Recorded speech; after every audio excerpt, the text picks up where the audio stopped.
Do you like haunted places? Locations with dark histories?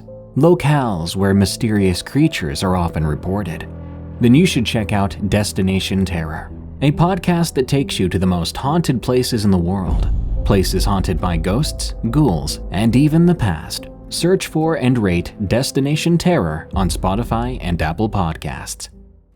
Today's episode is a bit of a different one. You see, we've had quite a prolific story writer on this show for a while, who goes by the name CPhilly100. This fan has submitted and gathered various terrifying accounts of people encountering terrifying monsters that come straight from mythology. This compilation is every story from CPhilly100 that I've featured on the show so far. That's 18 stories and nearly 2 hours of mythological creature accounts. Enjoy, and don't forget to send me your scary stories of the unexplained so I can narrate them on the show. I'm looking for unexplained things seen in the Everglades. Also, follow me on Twitter at Prevails if you want to hear about what exactly I would do to a cow rather than ever giving up eating meat. That's not as wrong as it sounds. Now, let's begin. Navajo Skinwalker from CPhilly100. A story told to me by my old coworker, narrated in his perspective. Some friends and I were on a holiday in Arizona, making our way out to Monument Valley. At one point, we stopped along the road to let the dogs out and take a little nature walk. We'd only gone a couple hundred yards out into the desert, following the dry washes and draws that made up this wild Arizona landscape. That's when we saw a Diné, or Navajo, man standing up on the hillside above us, looking down at us. He was dressed in all black in the traditional fashion, and he had a stern, scowling look on his weathered face. "Hey there. Sorry, friend, we didn't realize this was private property," I called out. No response. He just stood there scowling at us still. Listen, we'll get out of here, mister. We don't want any trouble, we'll just be on our way now." The man began to mutter something under his breath, only it sounded more like a chant or curse than anything else. We backed up down the draw until we could no longer see him or hear that eerie chanting. Later that night, we arrived at the Airbnb where we'd be staying at before the big day in the valley. We ate pizza that night, played some music, and I'd almost forgotten all about the strange encounter. Just then, we heard something out in the front yard. I turned the music down and went to look out the window. Sitting just outside the pool of light from the front porch was a big black dog. It was looking right at me, with these dull yellow eyes, unblinking in the cool desert night. "Hey guys, check it out. There's a dog outside. Come take a look at this," I said. My friend Tommy got up and yawned as he made a big dramatic show of walking over. "Probably just some local res dog," he said. "Maybe just looking for scraps or something." Just then, the dog stood up and started walking towards the side of the house, gradually breaking into a trot. I ran to the bedroom window to keep eyes on the thing, then to the kitchen as it began to actually run around the side of the house. I ran over to the bathroom just in time to see it clearing the corner back into the front yard. I nearly tripped over the dining room table to get back to the front window where the dog was, only it wasn't a dog anymore. What I saw there now was a man, the same man from earlier, dressed in all black, eyes gleaming in the reflection of the floodlights. Even through the window, I could hear his chanting, the same as before, only now my ears were ringing and I had a splitting headache. The last thing I remember, I was clutching my head in pain and feeling like I was about to throw up. When I came to, it was morning. I sat up and saw that all my friends were, similarly, splayed out all over the floor. The place was a mess. The table had been flipped over, and our stuff was everywhere. The front door was open, and there were black paw prints all over the floor. The rest of that trip was a bit of a bust, as we were all feeling sick and hungover, even though we hadn't had anything to drink. it's illegal to buy alcohol on the reservation. To make matters worse, there was a sickly, dead, rotting flesh smell that we couldn't get out of our clothes no matter how hard we tried. I even started having some pretty serious health issues shortly after that, and eventually I had to be hospitalized for acute anemia. The doctors were unable to determine the cause, but I needed 4 units of blood and 5 iron infusions just to stabilize my hemoglobin. I think I need to talk to a native medicine man, but I'm far too frightened to venture back out to the reservation. All I can say is if you're traveling through the Navajo Nation, even in the daytime, be careful where you go or who you talk to. We are guests in their land, unwelcomed guests at that. I don't blame native folks for not liking us, but there are forces at work beyond our understanding here, and we do best to mind our business, sticking to the main thoroughfares. Don't go looking for trouble, because let me tell you, you may just find it, and trouble's going to find you. Werewolf sightings around the suburbs of Denver. From C. Philly 100.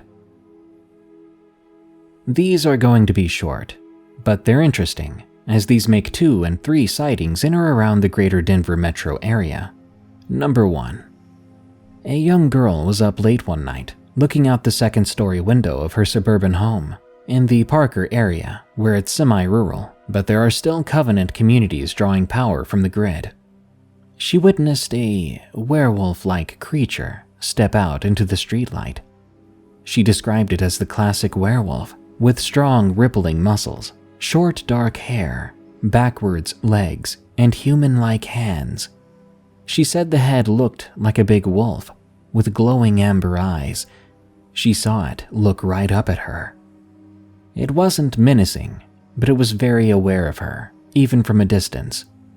It was so still she had to blink her eyes. The only motion was a slight ruffling of its fur in the breeze. I guess at some point it left. Then she went to bed. But of course, no one believed her about her encounter. Number 2. A teenager was babysitting her younger sister while their parents went out to dinner in the Golden Arvada area. Their parents were due home soon, and so the 2 sisters were watching out the window to see if they could run out and surprise them. Just then, the motion light in the front yard kicked on, and they watched with horror as a werewolf, of all things, stepped out into the yard. It looked right at them and seemed to glide back and forth, almost as if it was on a mechanical track or something. It grinned at them and seemed to enjoy the fear it was provoking in the girls. It didn't approach the window. It just kept walking back and forth while maintaining direct eye contact with them the whole time. Just then, their parents pulled into the driveway, the headlight shining in the window, temporarily blinding the girls. When they looked back, the werewolf was gone. They told their dad when he got in and he went out to take a look, but nothing was there, nor were there any tracks. But you can't typically see much in that dry Colorado grass anyway. Those are 2 stories that I think of from time to time. I find them curious, seeing as how close they occurred, so close to a major metropolitan area. But even for the sprawl, Denver is still just a blip on the map where the Great Plains meet the Rocky Mountains, and there are numerous green belts and creeks and rivers that snake all the way down from the mountains and into the city. As humans continue to expand into wilderness areas, I think we can expect to see more and more encounters of this sort.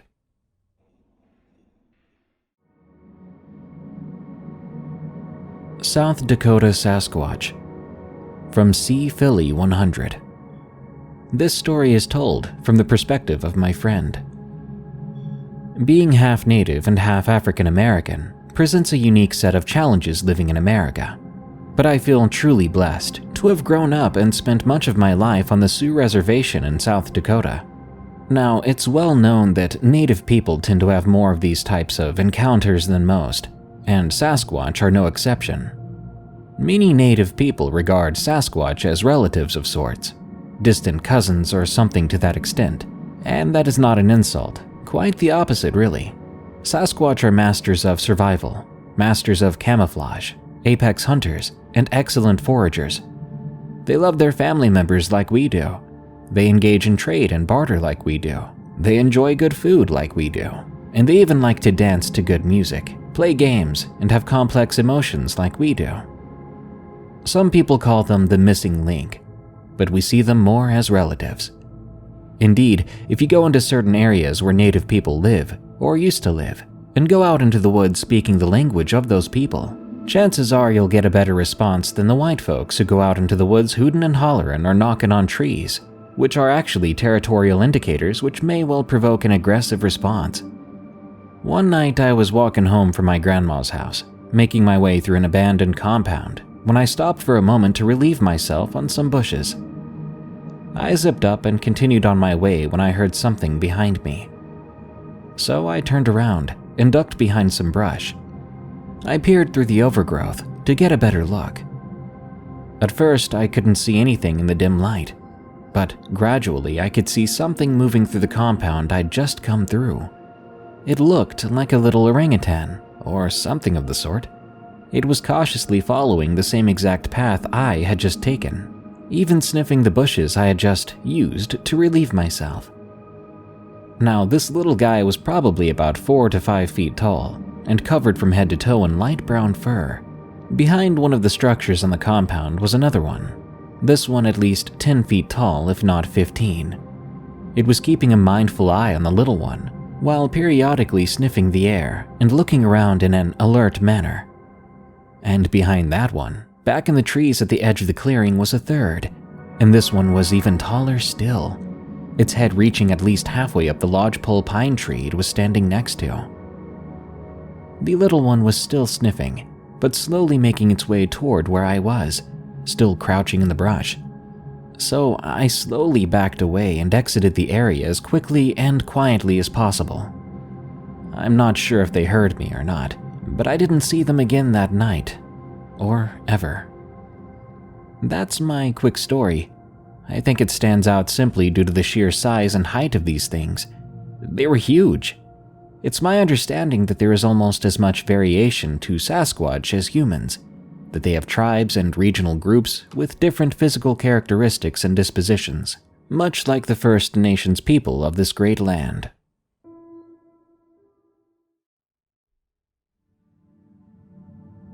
Gold Hill Chupacabra, from C. Philly 100. This story is from my old roommate and a mutual friend of ours, M and T respectively. I grilled them both individually and had them retell the story. We used to live in a little log cabin up in Gold Hill, Colorado, the first actually profitable mining town in Colorado, and second home to rock star singer-songwriter Stephen Stills of Crosby, Stills, Nash & Young. We didn't have any running water, but the compound itself is a true Colorado mountain gym, surrounded on all sides by national forest and BLM. We frequently saw bobcats, coyotes, mountain lions, and black bears wandering around the grounds with nary a care in the world. West of town by a couple of miles is a Forest Service road that takes you out to some pretty massive cliffs. One morning, my two friends, M and T, and their dog Duke Sr. were rock climbing out there. When it started getting dark, they decided to head back to the truck. They somehow got a little turned around and wound up on the wrong ridgeline. They turned around and, to their surprise, there was a black bear on the trail behind them. The bear sauntered off, so M and T retraced their route back up to the proper ridgeline. When they made it to the intersection of the two adjoining ridgelines, they saw what they thought was a mangy mountain lion in the failing light up ahead on the hillside. M rushed towards it with his flashlight and shotgun to get a better look. The supposed mountain lion jumped back behind some rocks, and when M got around the corner to get a better look at it, he saw this was no mountain lion at all, but some kind of creepy, cat-like, flesh-covered creature with skinny arms and legs and razor-sharp claws on its flesh-covered hands. The beast, being cornered, then did something truly strange. It closed one eye, and the remaining open eye started changing colors.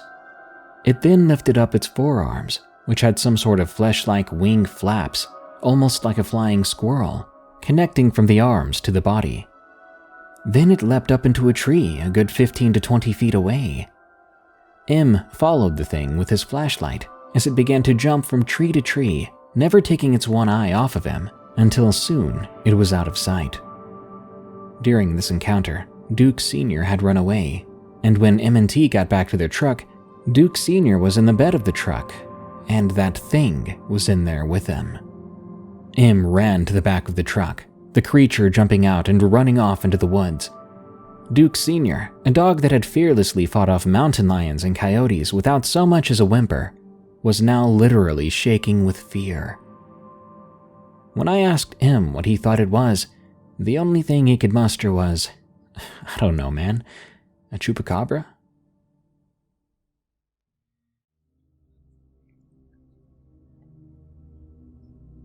New Mexico Skinwalker. From C.Philly 100. Some friends and I decided to go check out some hot springs after a long day of skiing in Taos, New Mexico. I've never been able to find these particular dispersed hot springs on my own before, but my buddy who used to live out there knew the way, so we just followed him. We turned off the highway onto a dirt road, with juniper bushes and piñon pine on either side.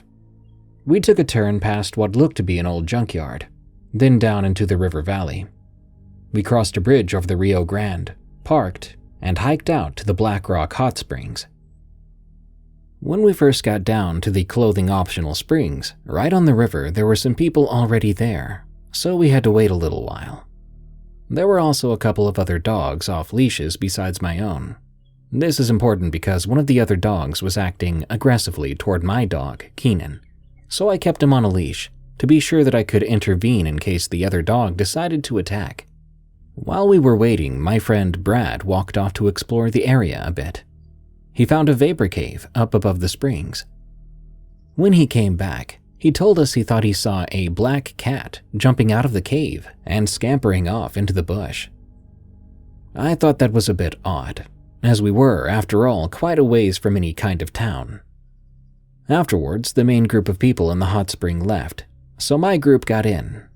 But there were still 3 other people in the hot springs, and not enough room for me yet, so I decided to go take a look in that cave. I climbed down into the mouth of the cave, feeling the moist, sulfuric vapors like a putrid breath of warm air on my face. The cave was cramped and damp, so I kept slipping and sliding as I descended deeper down into the cave. Try as I might, Keenan had refused to enter the cave, but I could still hear him crying back at the entrance. I was probably only about 30 to 40 yards deep when I came to a fork in the cave, leading to what looked to be an old mine shaft to the left, reinforced on both sides with timber. I was starting to feel a bit creeped out, and I didn't want to keep Keenan waiting. Plus, I wanted to get into the hot springs, so I started making my way back out of the creepy cave, hitting my head a couple of times in the process. I finally made it out, and Keenan was so relieved to see me that he growled at the other more aggressive dog when it approached us. I gave him a pat on the head, reattached his leash to his harness, tied it around a rock a few feet from the hot spring, took off my shirt and sweats, and got in with my boxers on. Another couple joined us and we sat around for a while, talking and getting to know each other. After a bit, one of our girlfriends got out and got dressed. A few moments later, she and another girl from our group looked up and exclaimed loudly that Keenan had just gone into the vapor cave. Quickly, I checked, and Keenan was still securely tied to the rock right where I'd left him, although the girls couldn't see that from where they were. However, they insisted that they had just seen a large black dog going into the cave. Keenan is black and only about 6 months old, but already a good 40 to 50 pounds, as he's mixed with German Shepherd and Blue Heeler. I asked Brad what color that cat was again, and he stated again it was black. We figured that it was just the same cat from before, and we put it to bed. A couple of our other friends got out, and I guess they left without saying goodbye. A short while later, it was getting dark, so Brad and I decided to get out and start making our way back to the cars. We got dressed and started on our way back up and out of the rocky canyon. I had Keenan off his leash now, as it's safer having him off while hiking through that kind of terrain. Just then, a large black crow flew out right in front of us, cawing loudly and almost flying right into us. We laughed nervously, having allowed ourselves to get spooked so easily. It was only about a quarter-mile back to the car, so we were able to make it back rather quickly, loading Keenan up into the back of my Lexus. I would be driving, so I turned the car around, crossed the bridge, and headed back up and out of the canyon. There's an electronic map on the dashboard of the Lexus, which displayed the route which we'd come from, but we still somehow managed to get ourselves turned around. I joked that it wouldn't be a true road trip without at least one wrong turn, but Brad didn't respond. He was trying to pull up directions on his phone.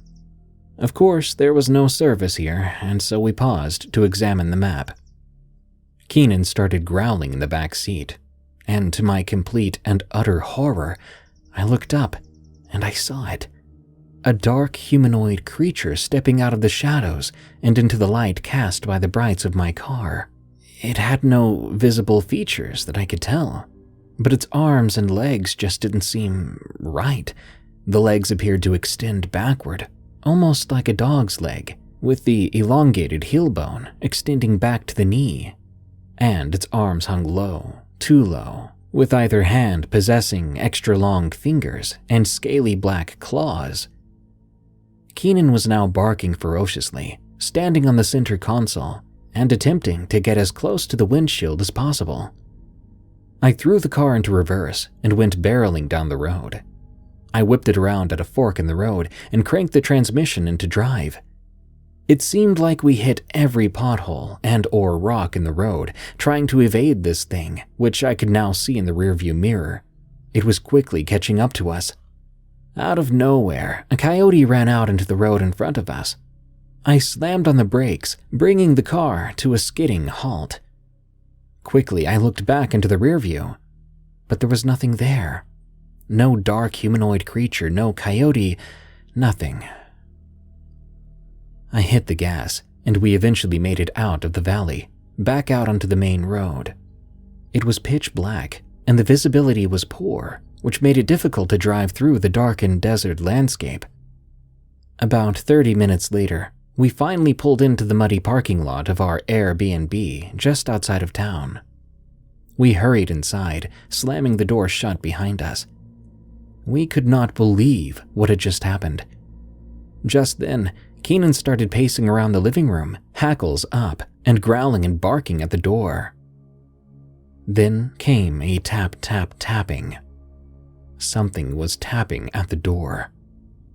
I looked through the peephole, but there was nothing there. Keenan ran into the kitchen, yelping and pawing at the curtains. Slowly, not wanting to actually see what was on the other side, I walked into the kitchen. I extended a hand to pull back the curtain, and Keenan leapt into the air, grabbing my hand with his mouth, keeping me from opening the curtains completely. I tried to calm him down, but there was that sound again, a tap, tap, tapping. Brad grabbed a fire poker from the fireplace and threw back the curtains. Once again, there was nothing there. Suddenly, we heard a pounding sound on the roof of the house. Then there was what sounded like horses' hooves pounding on the adobe roof, even causing little clouds of dust to come drifting down from the ceiling. I looked up through the skylight, and there it was. That thing looking down at me. Its eyes were black as coal, blacker than that, blacker than oil or soot, or anything. Blacker than black and darker than the night itself. They almost looked like spiders' eyes when you see them in the light. Its face looked like that of a human, only it didn't have a nose, and there was only a thin slit where the mouth should have been. It curled its top lip back, revealing a row of razor-sharp teeth. We could hear it hiss, even through the glass skylight. I seriously think I almost soiled myself right then and there, when, to my immediate relief, we saw headlights coming down the drive. It was our friends who had left the hot springs earlier to apparently go out for dinner. When I looked back up at the ceiling, the thing was no longer there. Our friends came in laughing and carrying on until they saw the petrified looks on all of our faces. We explained the situation as best we could, but of course, they didn't believe us. Until we heard it again, the tap, tap, tapping. Throughout the rest of the night, it was the same thing over and over again. Keenan running around the house barking and growling, and that infernal tapping sound never stopped, for hours on end, until we finally must have passed out from sheer and utter exhaustion. In the morning, we cautiously went outside. To our shock and amazement, there were fresh tracks everywhere. You could see all kinds of different tracks in the fresh mud, from bifurcated hooves to large bird tracks, while others appeared to be more canine in nature, although a few of them didn't have the claw marks associated with canines and looked to be more like cat tracks than anything. We packed up the cars as quickly as possible and got the heck out of there. I don't know about my friends, but I know I won't be going back down there for some hot springs action anytime soon.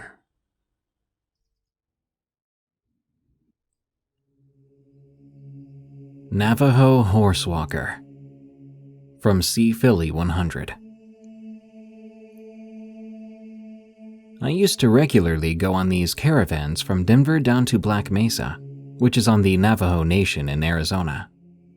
We spent time on both the Hopi and Navajo reservations, working on building projects and herding sheep, and I've got to say, herding sheep on horseback is a truly amazing experience. I was also truly fortunate enough to attend a rain dance on the Hopi side, out there on Second Mesa. Everyone was up on the rooftops watching the Kachina dancers do their thing down in the center square below. I was one of the only white people there. There were these particularly tough-looking Hopi guys walking around, which my friend said were dealers. After that, we went to my friend's mom's house and had some super delicious Hopi food, before heading back to the Navajo Nation. It was dark by the time we got back to the Hogan, so my buddy and I took a little nature walk to meditate. We'd walked about 100 yards out into the desert night when we heard what sounded like a horse galloping towards us. There are wild horses down there, but we didn't want to get trampled, so we headed back to camp. We heard some coyotes off in the distance, so we figured the coyotes had just spooked some random horse. Well, we had just gotten back to camp when we heard a horse whinny nearby. Once again, we thought it was just that same horse, so we crawled into the tent and fell asleep. The next morning, we could see horse tracks all around our tent. "That's odd," I said. "Must be a real hungry horse," my friend smirked. Hungry Horse is a town in Montana, so it was kind of an inside joke with us. That day was normal enough. We worked on repairing an old Hogan and listened to NPR on the car radio while trying to keep the biting flies at bay. That night was a full moon night. Our group got together to cook some dinner, after which we began to eat. As it turns out, this is a big no-no in Navajo culture, as you're supposed to put together a small spirit plate and leave it out in the bush for the spirits to eat before you. We actually got chewed out by the community mentor, which put a sort of damper on things. Anyway, we wrapped up our dinner and decided to take another little nature walk before turning in for the night. We'd only gone about 50 yards before we heard that galloping sound again. This time we thought it might be cool to stick around to see this horse in question. Maybe it was lost. Maybe we'd get to see its markings to help locate the owner. Just then, we heard a loud snorting sound coming from some nearby piñon trees. We approached the piñon cautiously before stopping dead in our tracks. In the moonlight, there we saw what looked to be a huge bipedal horse stepping out from behind the piñon and into the moonlight. No, this can't be right, I thought. I've seen horses spar on nature documentaries, and I know they can kind of go up on their hindquarters to box each other out for dominance. But this thing, it was literally walking on its back legs like a person. It cocked its head to the side, and it looked right at us, with what can only be described as a creepy smile. Something about the creature just seemed evil. Its eyes didn't look like a horse's at all. They were more like beady little buttons, shiny and black. The creature was at least 10 feet tall, and the more we studied it, the more I could see that it really looked more like a person wearing a horse's head than an actual horse. But the legs were those of a horse, and I could even see a tail hanging down behind it. The torso looked more human too, with a strong chest and arms with human hands on them. I couldn't tell if it was wearing a pelt or if its skin was natural, but it had Navajo-style tattoos covering the chest and torso. It also appeared to be wearing some kind of turquoise jewelry around its neck and wrists. It huffed again and began walking towards us. We freaked out and ran as fast as we could away, but I ended up tripping. I turned around to see this horse-like creature lunging at me, trying to grab me with its creepy little hands. I tried to kick it off of me when it opened its mouth, and I could see what I can only describe as vampire fangs, which it tried to bite me with. I rolled to the side, and it snapped at the air. I threw some dirt in its face and sprinted back to my tent. "What the heck, man? Why did you leave me?" I asked my friend. "It doesn't matter. We need to get the heck out of here. Now!" We climbed into the truck, but the engine refused to turn over. In the headlights, we saw that thing stumble out in front of us, so we locked the doors. But it came right at us, ramming its head into the passenger side of the truck. We unlocked and opened the driver's side door, jumping out of the cab and running back to the tent, diving in, quickly zipping up the flap and hiding in our sleeping bags, like little kids afraid of the boogeyman. We heard that thing out there stomping around us, and we heard what sounded like chanting mixed with these strange animalistic growling noises.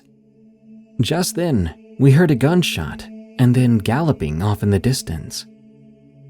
We still refused to exit the tent even then, and stayed awake for fear that the creature would return.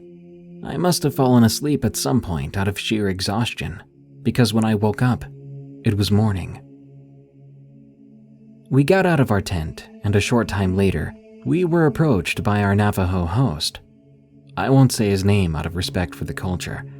He told us we had angered a native spirit who was trying to drive us away from the land, but he was able to scare it off with a bullet dipped in ashes. After that, we decided it would be best to cut our trip short. I don't know if this creature was a skinwalker or something else. We didn't want to pry or ask too many questions, as it's very taboo to talk about these things in Navajo culture, for fear of attracting their attention. But whatever it was, I hope I never see it again.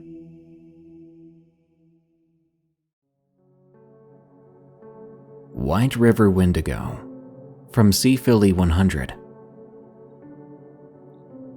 There have been quite a few Wendigo encounters being reported out of the Roosevelt National Forest here in Colorado as of late, so I thought I'd share my encounter as well. It was back in July of 2021. I was trying to get 50 or 55 days in before the 2020-2021 ski season ended. We can ski pretty much year-round here, save for a few late summer months, and looking back, I can't seem to recall whether it was 50 or 55. Anyway, I typically like to backcountry ski out on Loveland Pass, but seeing as how it was the middle of summer, mostly all the snow up there had already melted. I could see from the top of the pass, however, that there was still a solid strip of summer snow over on the west side of the pass, southeast of Arapahoe Basin ski area, a couple of peaks down from Arapahoe Basin's infamous East Wall, an area featuring such ominous route names as Crap for Brains, Idiots, and The Widowmaker, just to name a few. Inspirational, right? Well, I was the wise guy who was going to hike up a nearly vertical granite wall because I just had to hit that number. Funny how I can't even remember that number. Anyhow, I drove down to the pullout down below the ascent, put the car in park, and got out to relieve myself. Now, this particular area used to be part of the Arapahoe National Forest. but it was transferred over to White River back in 1998. It's a wild area that provides significant habitat for deer, elk, mountain sheep, mountain goat, bear, and various other wildlife. It was already afternoon, which, generally speaking, is a no-no in the high mountains of Colorado in the summertime, or any time really, but especially in the summer, when lightning storms are an almost daily occurrence in the afternoons up there, and it was already clouding over by that time.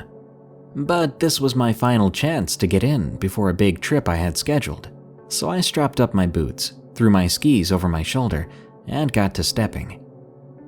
The first part of the hike was difficult.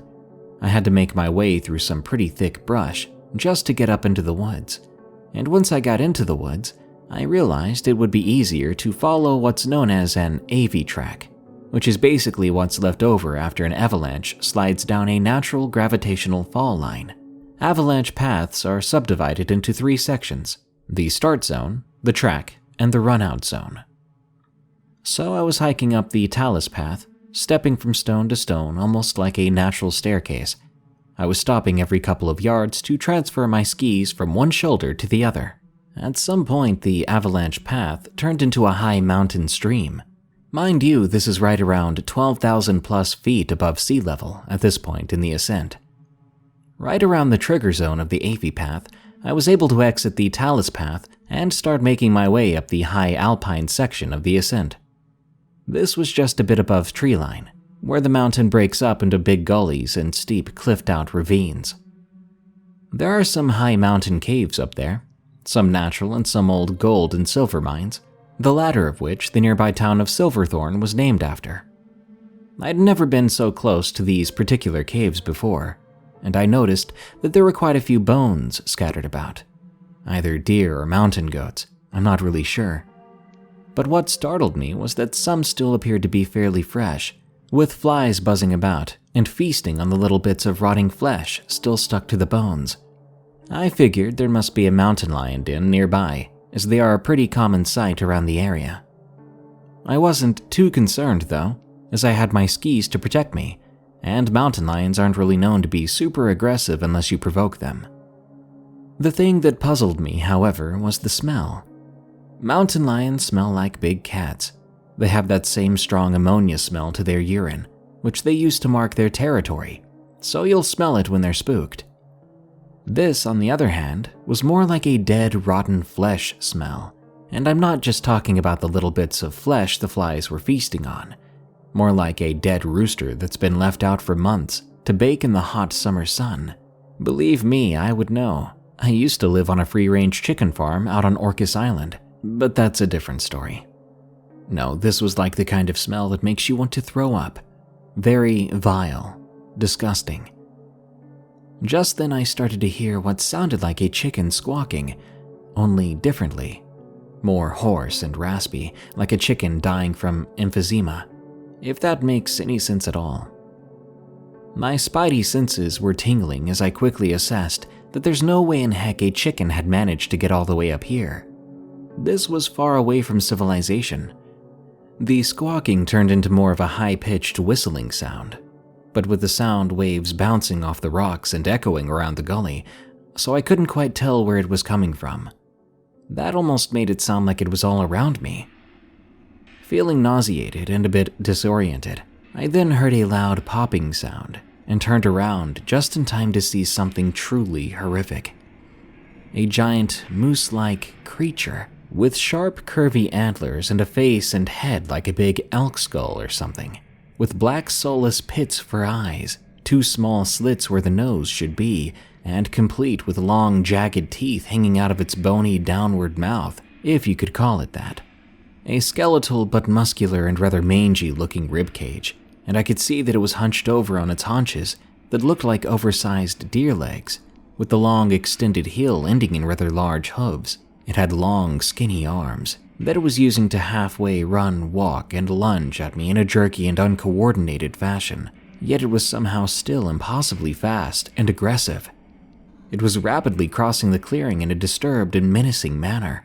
Not having much time to react, I quickly threw my skis down on the ground and clipped in, and even though there wasn't quite enough snow to ski on, Off I went, bouncing down the hill, cranking over rocks and patches of grassy dirt, just praying that I didn't fall.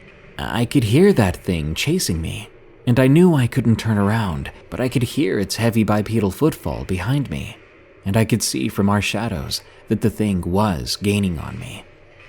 There was a big cliff coming up, and I knew I had to take my chances or this thing was going to catch me.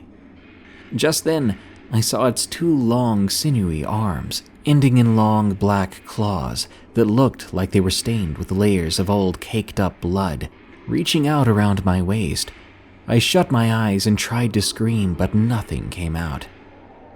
When I opened my eyes, I was flying through the air, my stomach in my throat, like when you're on a roller coaster.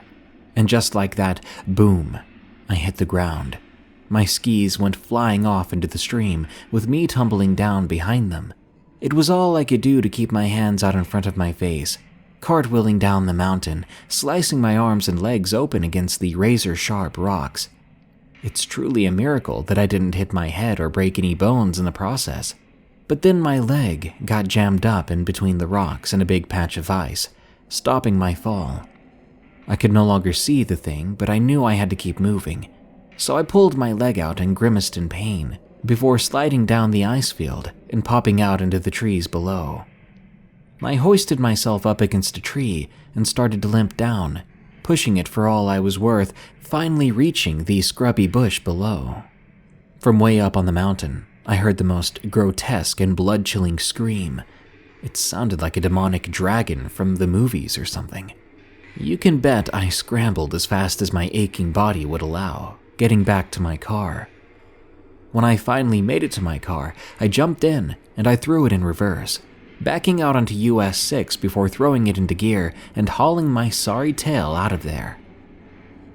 I think my adrenaline began to wear off at that point, because I could feel myself shaking uncontrollably, and I had to pull over to vomit. My wounds were oozing blood, and I knew I had to tend to them before they became infected. I drove down to the nearest gas station and went into the bathroom to wash my cuts. When I came out, the gas station attendant was looking at me like, "What the heck, bro?" "Trust me," I said. "You don't want to know."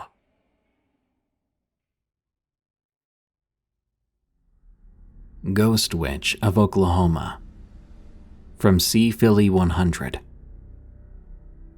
My aunt and uncle live in Oklahoma, so my brother and I grew up going out there to visit. We used to spend our summers out on the lake, water skiing, cliff jumping, and exploring the amazing state that is Oklahoma. For those of you who do not know, Oklahoma didn't become a state until 1907. Before that, it was the frontier and home to many Native American peoples and tribes. Today, Oklahoma is home to 39 tribal nations, and it just so happens my aunt is Native. She is a GS-15 with the Bureau of Indian Affairs. Basically, she's in a top-level position. We grew up learning the legends and hearing stories, but I never figured we'd be in one. This actually happened when I was quite young, maybe 13 or so, which would make my brother 11 at the time. Still, I remember every detail like it was yesterday. We were out frog gigging, which is when you go out looking for bullfrogs along the shoreline of a lake, with a 1,000,000 lumen flashlight and a boat. I'd never seen so much wildlife, and I grew up in Colorado. There were deer and frogs and snakes and beavers the size of small children. We'd been told that there might be an alligator in the lake too, but we never did see it. But we did see an owl so big it broke the branch it was sitting on when it took flight, and its wingspan was massive. So we were out there trolling around, nighttime, and my uncle and his friend decided to spook us with a legend of the lake. They told us that an old medicine man used to live by the lake, hunting and practicing his medicine in peace. Then one day the white man came, tricking the people into signing a peace treaty, which they later broke, stealing the land and sending the people to live on a reservation. The medicine man and his family refused to go to the reservation. The medicine man's family went to hide out at the lake with him. Well, one day while the medicine man was out hunting, some bandits discovered the camp and burned it to the ground, killing everyone there. When the medicine man returned to the camp, finding his whole family had been murdered. He was grief-stricken and vowed vengeance upon the White Devil and all his descendants. He turned to dark magic and witchcraft, using his animal bones to make special curses and spells. He practiced dark rites and rituals, which allowed him to become immortal, and though his body might die, his soul would go on living. However, he would have to continue killing in order to take on the skin of other animals to keep on existing. One day he went to kill a buffalo to take on its skin, but the buffalo was too strong, goring the man with his horn, carrying him off into the lake where they both drowned. That's how the legend went. Just then, something bumped up against the bottom of the boat. "What was that?" I whispered. "Another bump." My brother and I both screamed then. My uncle and his friend began to laugh. My uncle's friend had hit the hull of the boat with his oar, causing us to freak out. "Classic," my uncle said. "Works every time." "But what about the medicine man?" my brother asked. "Well, to the best of my knowledge, that's all true," my uncle said. "Or that's the legend, anyway." Something bumped up against the boat again. Okay, I said. "That might have worked the first time, but we're not falling for it again." Silence. My uncle and his friend now exchanged nervous glances. Another bump. "Guys, come on, cut it out," my brother exclaimed. "That wasn't me," my uncle said. "Me neither," his friend admitted. That's when things began getting really weird. There was something in the water. Something big. Just then, the tip of a horn broke through the surface of the water to our starboard side, followed by what looked to be a giant, rotting head. The eyes were all sunken in, the face bloated and discolored, and one of the horns was broken off, but it did appear to be the head of a cow or a buffalo. The head continued rising up out of the water until the spinal cord was exposed, followed by the skeletal remains of a disfigured human body. "Go, man, go!" my uncle shouted. His friend began yanking on the starter cord, but the engine would not fire. "Prime it!" "I'm trying to, but the engine is flooded." The thing started to swim towards us. Then we were hit with a smell like dead and rotten flesh. You could see that whatever this thing was had been dead for a very long time, and it was now covered in black tar-like grime. The skeleton on the back of the buffalo seemed to be propped up, but void of life. It wasn't moving, it was just staying on the back of the buffalo as it moved through the water. Finally, the engine fired up, and we started to throw up a small wake. My brother and I were seriously freaking out now. My uncle was scanning the water with the flashlight, but we could no longer see the thing. A thick mist formed on the surface of the lake. The night, which had formerly been alive with the sounds of insects and critters, was now ghastly silent, save for the sound of the small boat motor. We got back to the dock and I tied the boat off before running to the car, getting the nope out of there. I don't know if my uncle's friend ever went back there to get his boat. I'm sure he did. As for us, we never went back to that lake again, and that was the last time we ever went frog gigging in Oklahoma.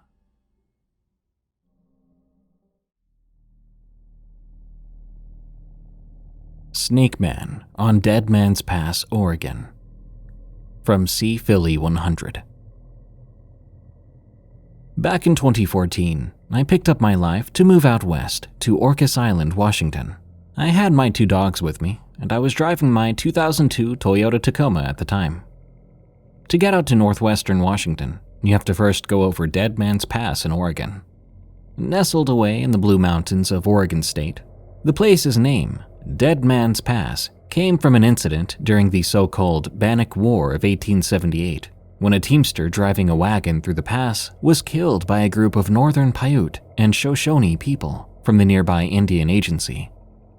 Modern-day Interstate 84, which takes you over the pass, runs along the same path as the original Oregon Trail. Anyway, onto the story. It was nighttime. I was tired, which is when you know you need to pull over and take a rest. I was looking for a good spot to get off the road for some shut-eye. That's when I saw a blur of a shadow running out across the road in front of me. I was so tired. I just rubbed my eyes and figured it must have been my imagination. It happened so fast, I knew of no animal or person who could cross the road with that speed. Finally, I found a pullout. I turned off the road there before letting my dogs out to do their business. I was stretching my legs, having spent almost 15 hours driving. My dogs suddenly began barking. They charged into the tree line repeatedly before darting back to where I was standing. I mean, they were really barking. I thought maybe they had found a bear or something similar. I was trying to get them to come back into the truck, but I was having some considerable difficulty, as every time I had one in hand, the other one would go charging at the tree line again. Then the one in my hand would pull away to relieve that one, who would run back like they were taking turns protecting me. But from what? I scanned the tree line to try to see what they were charging at. Before long, I saw something.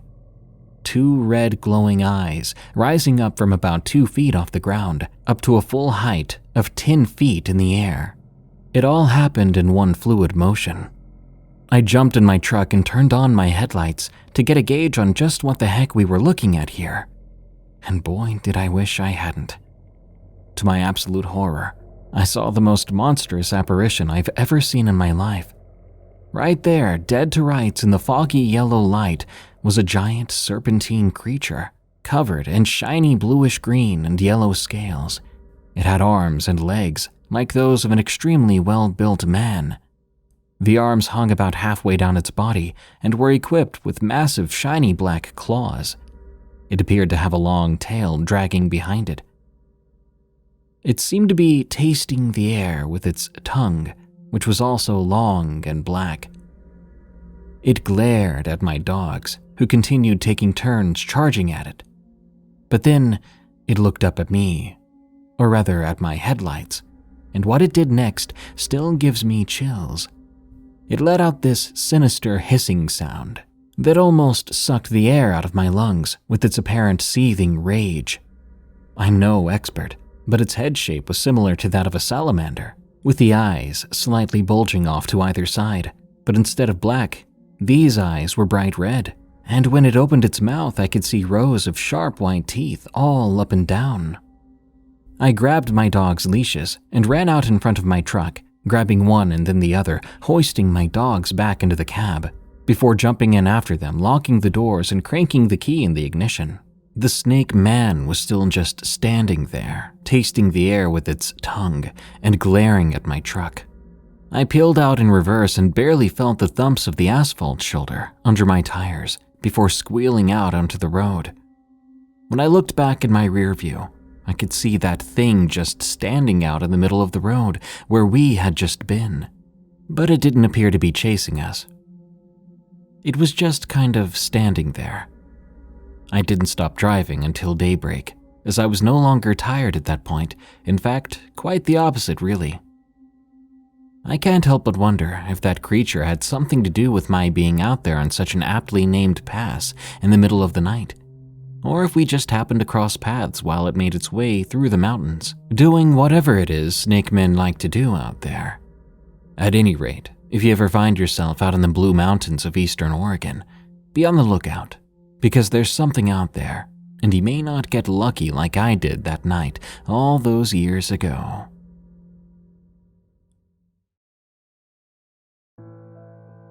Possible werewolf encounter in Jamestown, Colorado. Collected by C. Philly 100. First off, I'd just like to say it's fascinating how many of these types of stories come out of Colorado. But I think the reasons for that are twofold. One, the high human population density living so close to vast wilderness areas. And two, the percentage of that population whose hobbies and passions take them deep out into the backcountry of this beautiful wild state that is Colorado. This story happened to 2 of my best friends, C and P, out on the old Bar K Ranch, where we all used to live up in Jamestown, Colorado. But don't be fooled by the name. This isn't your grandfather's cattle ranch. No, the old Bar K covers thousands of acres of rugged mountain terrain, steep rocky cliffs and jagged granite spires like citadels or sentries standing guard to either side of James Creek as it snakes its way down the unforgiving canyon. It's such a wild place. You can almost imagine the Native Americans living and hunting out here, as truly very little has changed since then. We used to have mock battles, whereupon we would try to sneak up on each other with snowballs, which probably wasn't the wisest idea after all, as we later spoke with a forest ranger who told us that there is a rather robust mountain lion population living in that area, and that they've evolved to live in prides of sorts, similar to those of African lions. And we would see lots of tracks too, including cougar, bobcat, coyote, and bear tracks, not to mention scat. Wolves have also made their way back down into northern Colorado as well, and there's a known pack not too far away from there. The town of James itself, originally called Jamestown after Jim Smith, an early pioneer, is an old gold mining town and modern home to the Mercantile Cafe, a super cool bar and restaurant that features delicious home-cooked meals and live music almost every night of the week.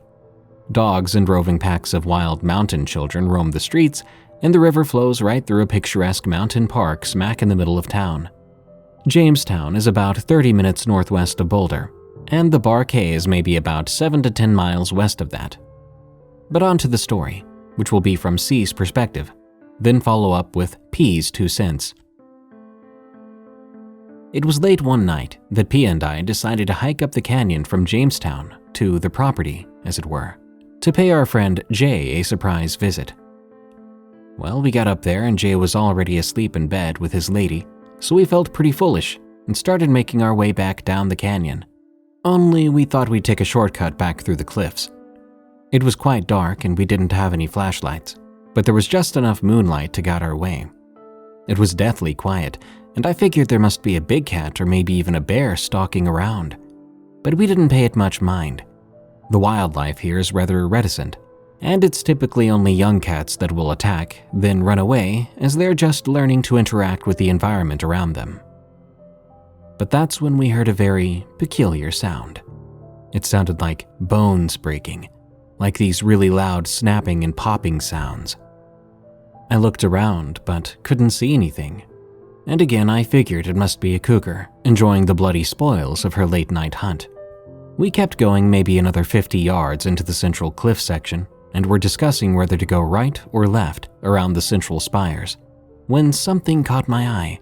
There were these 2 yellow lights, a good 100 yards or so down the gully to the left, and at first I thought it was 2 hikers, or maybe forest rangers out looking for us. This would be pretty random though, I thought, as although you're but a stone's throw from civilization by car, this is a truly remote and isolated location. Suddenly, a sound I can only describe as a guttural roar erupted up the gully, shattering the eerie silence and shaking me to my core. I felt paralyzed with shock and fear, and I could literally feel the vibrations penetrate my body. P snapped me out of my trance, grabbing me by the back of my shirt and pulling me back up around to the right of the spires. "What the heck was that?" I whispered, shakily. "I don't know, man. We need to build a fire, fast." P was already gathering small twigs and sticks, raking his hands through the dirt, building a crude pile of leaves and small sticks and things like that.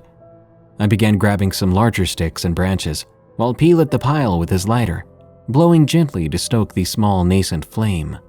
I was nervously checking over my shoulder, and I thought I saw something moving in the shadows, but I couldn't really tell if it was just my mind playing tricks on me. "Come on, put those sticks here like this." P began building a teepee around the still smoldering brush pile. We both began blowing on it, and before long, the fire sprung to life. Just then, we were hit with a smell that reminded me of dog scat that's been left to sit out in the sun for too long. We kept blowing on the fire, adding more and more larger sticks, anything we could find. The flames were rising higher and higher, and sap-fueled sparks were flying off into the night around us. I felt the hairs on the back of my neck stand up, and I grabbed a burning branch, whipping it around, only to see these two yellow eyes glaring back at me. This thing was only about 20 yards out now, and the eyes were a solid 8 feet off the ground. It was just staring at me, but I could sense a highly evolved sense of intelligence in its gaze, that and a piercing, spiteful malice. You could almost feel the pure, unadulterated hatred emanating off of this thing. That's when I heard what sounded like a branch breaking behind us. We whipped around to see another pair of yellow eyes behind us. The two sets of eyes started moving counterclockwise around the outer rim of light cast from the now burning fire. P was frantically throwing more and more fodder on the fire, and I was low-key nervous about starting a forest fire. I was running around the fire with my makeshift torch, but the light it cast was weak at best. We heard, or rather felt, another ear-piercing roar, which almost knocked me to the ground this time, followed by a low, wolf-like growl. Then there was a deep huffing sound, before the eyes seemed to peel off into the darkness. We heard heavy bipedal footfall fading away up the mountain canyon. We continued throwing dried-out timber onto the fire until the wee hours of the morning, when I think we may have actually dozed off. We got up and kicked a bunch of rocks and dirt onto the fire, and boy, when I tell you, we straight up sprinted down the canyon back into town, where we hopped in my truck, which had coincidentally been broken into by a bear, because I was an idiot and had left a freshly caught brook trout in there. We drove our tails back down to Gold Hill. End of the encounter. On to P's 2 cents. We were obviously very curious as to just what we had encountered that night. This was back before the days of Reddit and all those YouTube horror channels. But when we did Google it, we kept seeing the same thing pop up over and over again. Dogman. The name itself sounded sort of silly to me, as it invokes an image of some sort of half-man, half-dog monstrosity, with a human face and dog ears or something like that, reminiscent of Stanley Kubrick's The Shining. If you know, you know. Whereas whatever we had encountered was clearly a true apex predator. Nothing funny about it. And ultimately, we didn't even really see it. We just saw the eyes, so there's really no telling what it was. To be fair, it could have been a bear for all we knew. But there are no bears in this region that are that big and aggressive, or that have glowing yellow eyes like that. At least, not that I'm aware of anyway. These beasts or entities, whatever you want to call them, seem to be more territorial than anything. And I'm guessing that we aren't their natural prey.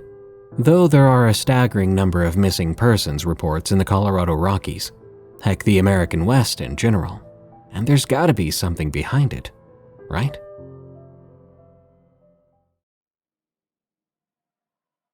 West Coast Rake Encounter from Sea Philly 100. My brother, his ex, our friend Lauren, my 2 dogs, and I took a road trip from Orcas Island, Washington out to the Olympic Peninsula back in 2014. We camped out the first night in the rain. The next night, we drove down to La Push.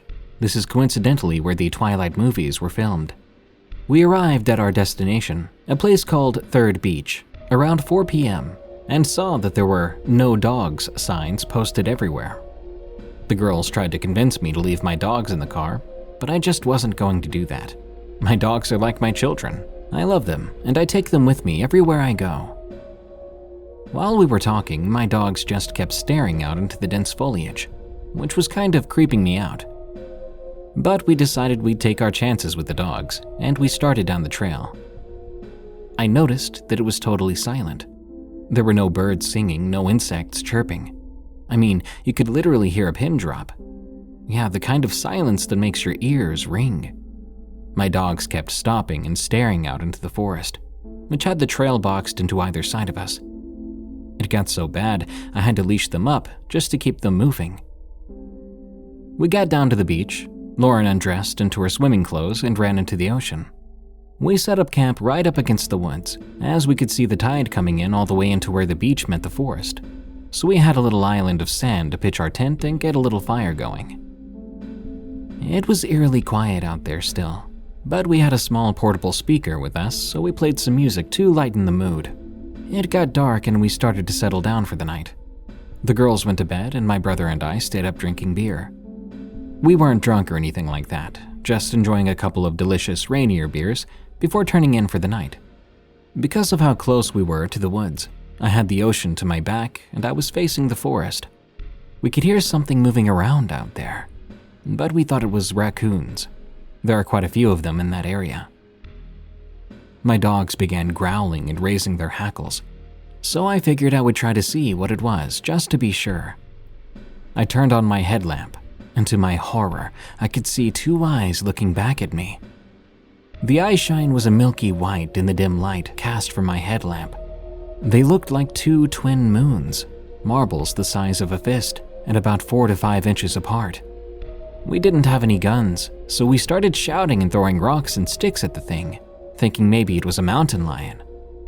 It turned its head away, and you could see how big it was by the profile of its eyes, making them look even more like big, perfectly round marbles. We could hear it crashing off into the brush, and we went into our tent. The girls sleepily asked us what the heck was going on out there. We told them we had chased off some raccoons, not wanting to creep them out. I couldn't sleep a wink after that. My dogs kept growling and whining, and I could hear sticks snapping in the woods, not even 10 feet from the tent.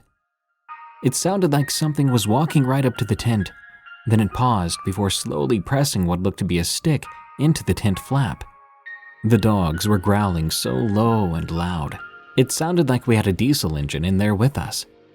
I don't think any of us were asleep when my dog snapped at the stick or whatever, causing it to withdraw, and we could hear the thing walking back off into the woods. What was weird was it sounded like it was dragging something in the sand behind it. It finally started getting light out, and so we got up and tried to enjoy the beach for the day. My dogs were chasing seagulls, and we made some breakfast before making our way down the beach toward a coastal waterfall that we could see a couple miles south from our campsite. While we were walking, we noticed the tide was coming in very quickly. We didn't even make it to the waterfall before the tide forced us up onto a big pile of driftwood. The undertow was strong there, and there's also a phenomenon known as sneaker waves, which come out of nowhere and can pull you out into the current. The waves were breaking on the driftwood, and I was worried my dogs were going to get pulled under, so we decided to try to enter the woods and make our way back to the campsite from there. This was no easy feat, as the woods were so thick and overgrown that it made bushwhacking very difficult. We made our way into the bush, and it got extremely quiet again. We could no longer hear the sound of the waves on the beach, and just then, a small branch fell into the brush right in front of me. I looked up just in time to see what looked to be a giant pale white tadpole swinging from tree to tree above us. I say swinging because it had what looked like 2 arms, but its body was like an overgrown slug or something. I only caught the one brief glimpse, and no one else had seen it, so I thought maybe my eyes were just playing tricks on me. This place was home to the infamous banana slug after all, but this thing was way too big to be a slug. And slugs don't have arms, right? We could hardly move through the dense coastal undergrowth. Plus, it sounded like something was swinging through the trees in circles around us. My dogs were barking and running in circles chasing the sound of whatever the thing was.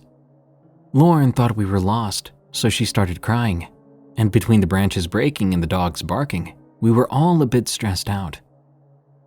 A big branch broke right above us. That thing falling down from the tree right on top of me. I felt a searing pain in my shoulder. I reached up to pull this thing off of me. It was about the size of a dog, maybe 40 pounds, but the head was massive, its teeth still stuck in my shoulder. I could feel warm blood running down my back. My dogs both leapt up and started biting and scratching at this thing, which caused it to release its grip on my shoulder. I threw it into the bush, and my dogs ran after it. "What the heck was that?" my brother exclaimed. "I don't know, man. Let's just get the heck out of here," I replied. The girls were really freaking out now, but we started crashing through the woods, running as fast as we could, incurring more than a few cuts and scratches in the process. I was shouting at the top of my lungs for my dogs, who still had not returned yet. Finally, I saw them up in front of us. They had the thing treed, It was about 20 feet up in a tree, hissing and spitting down at them. It looked up when it saw me and let out a horrible high-pitched shriek. It sounded like a megaphone being played through an amplifier. It made me want to puke. I could see it clearly now. It was holding on to the tree with what looked to be long claws attached to thin, bony arms. The tail, if you could call it that, was wrapped around the tree. Its head looked vaguely human, but the thing was anything but. Its eyes were clearly the same as the thing we'd seen the night before. Big, milky white marble-like eyes that seemed to ooze spite and malice.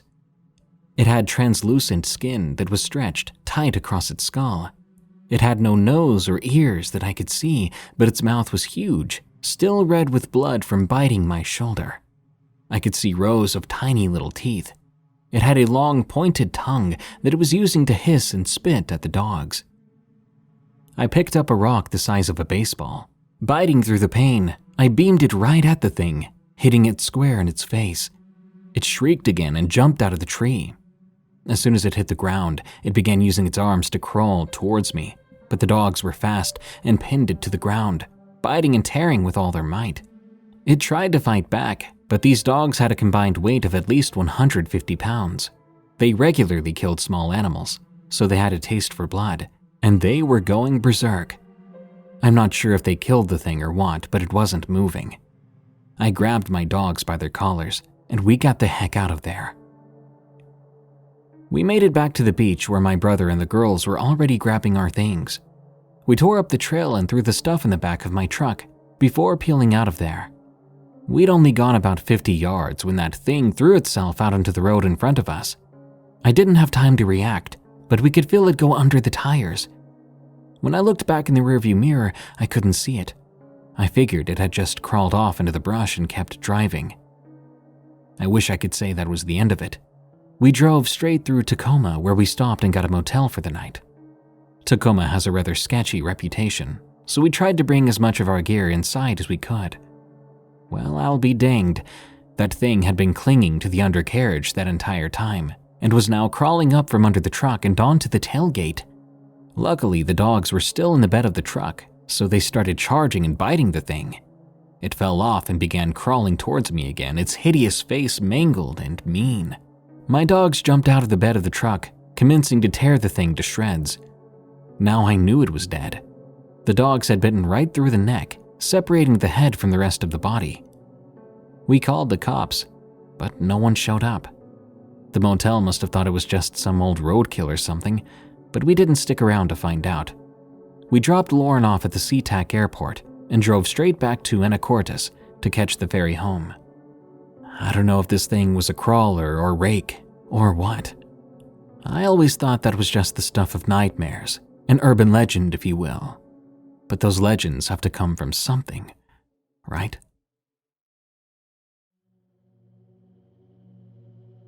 I don't think that's a deer. From C. Philly 100. My buddy and I were out hiking around the Estes Park, Rocky Mountain National Park area with his 2 daughters. It was very close to Twin Owls, if you know where that is. We were having a great time, even though the girls kept insisting to stop and draw on the dirt.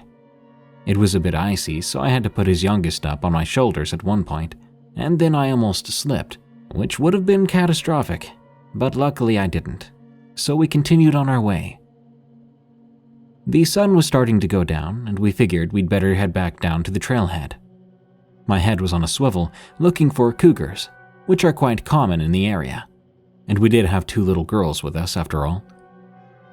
I noticed a pair of rather large antlers peeking out from behind a tree, and I had to do a double take, because these antlers were at least 15 feet off the ground, much too high for any kind of deer or even elk.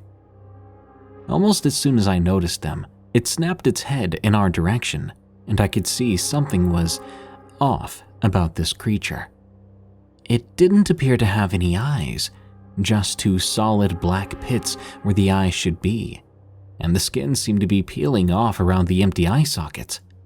Its lower jaw was hanging down, and it had teeth like those of a canid, long and sharp and somewhat yellowed. I nudged my friend, not wanting to alarm his daughters, nodding in the direction of that thing. He looked over too, then gasped. Then the girls screamed. Just then, it wrapped one of its arms. Yes, this thing had freaking arms around the tree it was standing next to. It actually broke the tree in half before taking a jolting step forward, revealing a leg that reminded me of a giant jackrabbit. It brought its hands around to the front, similar to a praying mantis, with long, slender digits ending in short black claws. The other weird thing was it had brownish fur and patches, but its flesh was very droopy, even hanging off in sections. It had a rank odor too. I watched the creature swell up its chest before letting out the most god-awful scream I've ever heard. We grabbed the girls and began to run. I could see that thing in my peripheral, running alongside us, about 20 yards to our left. It looked to be almost galloping, and it was incredibly fast due to its massive size. We soon hit a snowfield and slid down, putting a bit of distance between us and that abomination.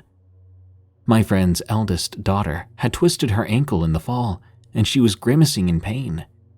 We started to hear then a low whistling sound, almost like when the wind passes over an empty glass bottle. The sound filled our ears and seemed to drown out everything else around us. Then there was a loud shriek, and that thing went flying over us, landing with a thud down in the clearing below before turning and rearing up to its full size. At that point, I'm not ashamed to say I think I might have just soiled myself, and we all screamed.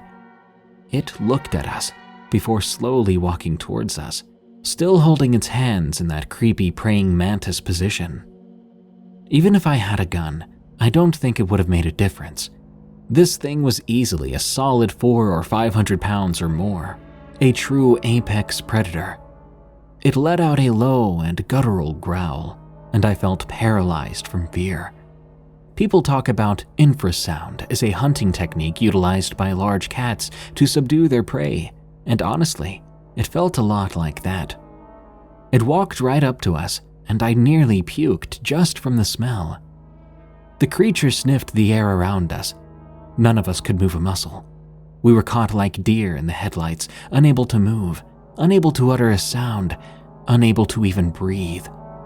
It reached out one of its long, bony fingers toward my friend's youngest daughter, and I swear I thought I heard the thing whisper, "She's perfect."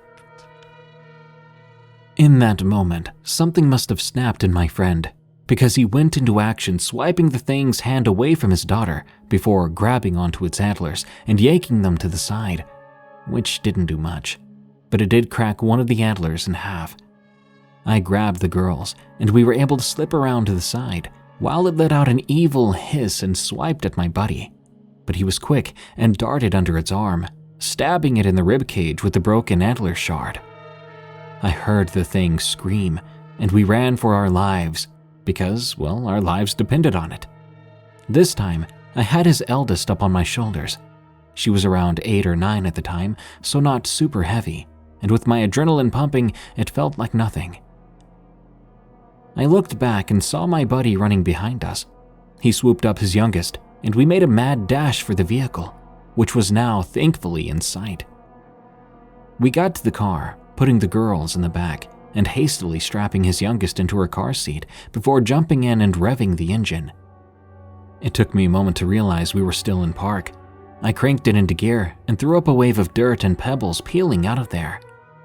The girls were sobbing and, honestly, I felt like crying myself.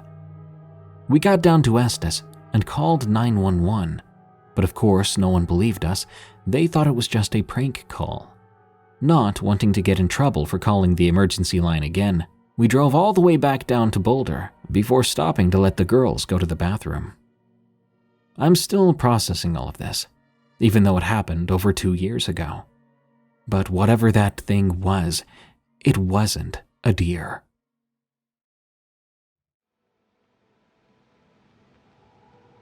My friend's alleged black-eyed kid encounter, from C. Philly 100. My good friend, who asked to remain anonymous, had this terrifying experience. This one has even been verified by both the Denver Police Department, as well as several, 8 to be exact, other neighbors. This will be from my friend's perspective. I was house sitting for my mom in South Denver. The sun had just gone down, and I was settling into her well-worn reading chair with a hot cup of tea. That's when I saw someone approaching the house through the blinds in the window. Right away, I noticed 2 smaller people walking up the sidewalk, both wearing baggy black hoodies and loose-fitting jeans. I was immediately on high alert as I was house-sitting, and it was after dark. I stood up and walked out of sight of the window, so the people, whom I assumed were door-to-door salespeople, would not see me. Sure enough, here comes that dreaded knock, knock, knock that every antisocial person just loves to hear. Heavy sarcasm intended. I stood there, unmoving, loathing the idea of having to go answer the door for these little vagrants. Not to mention there are some criminally minded people that are just up to no good in the city these days. But sure as sin, here it comes again. Another knock, knock, knock.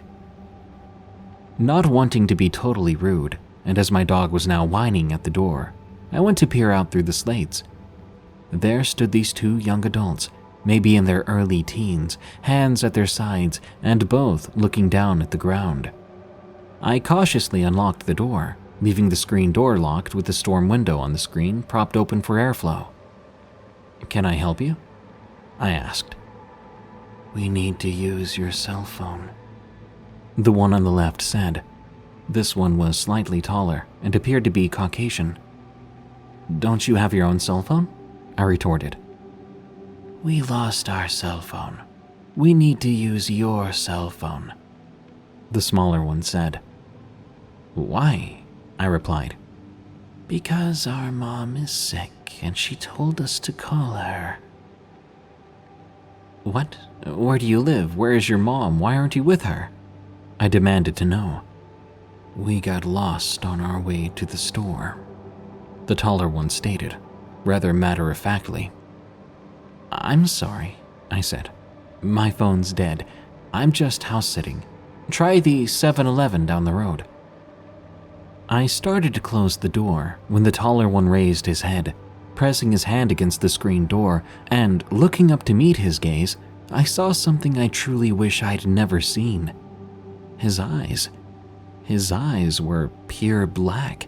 No pupils, no iris, just black. What are you?"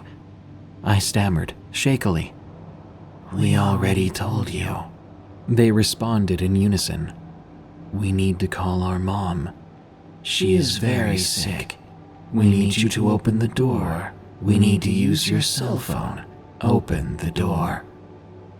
That last part sounded more like a command, and despite my better judgment, I felt my hand moving to unlock the screen door. My dog suddenly yelped, snapping me out of my trance.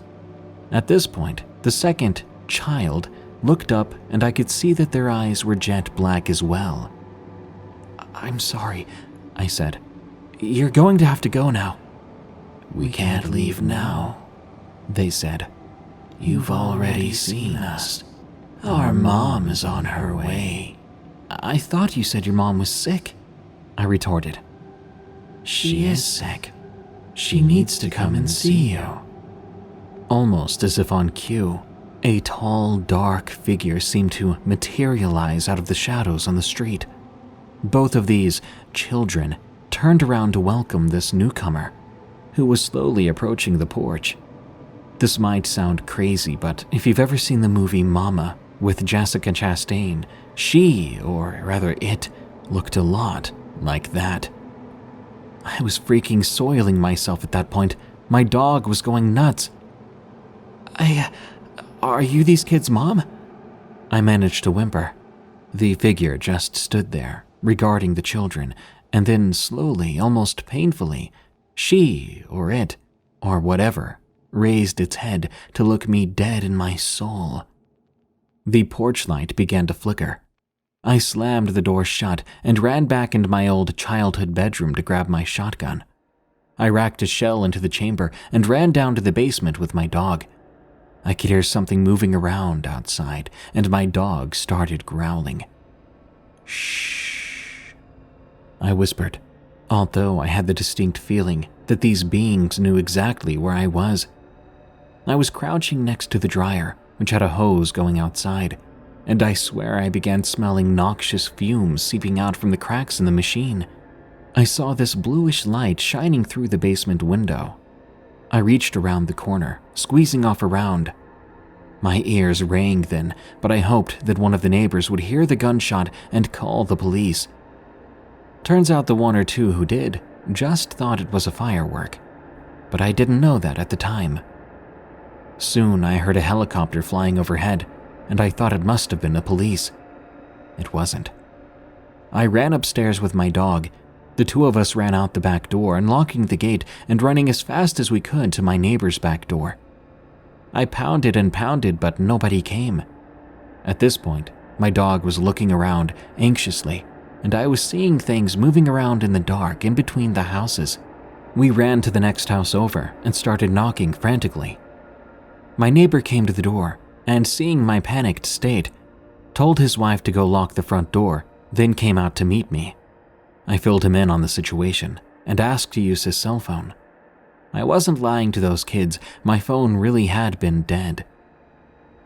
He rang the police and they arrived about 5 minutes later. I told them what had happened and they went to investigate inside my mom's house.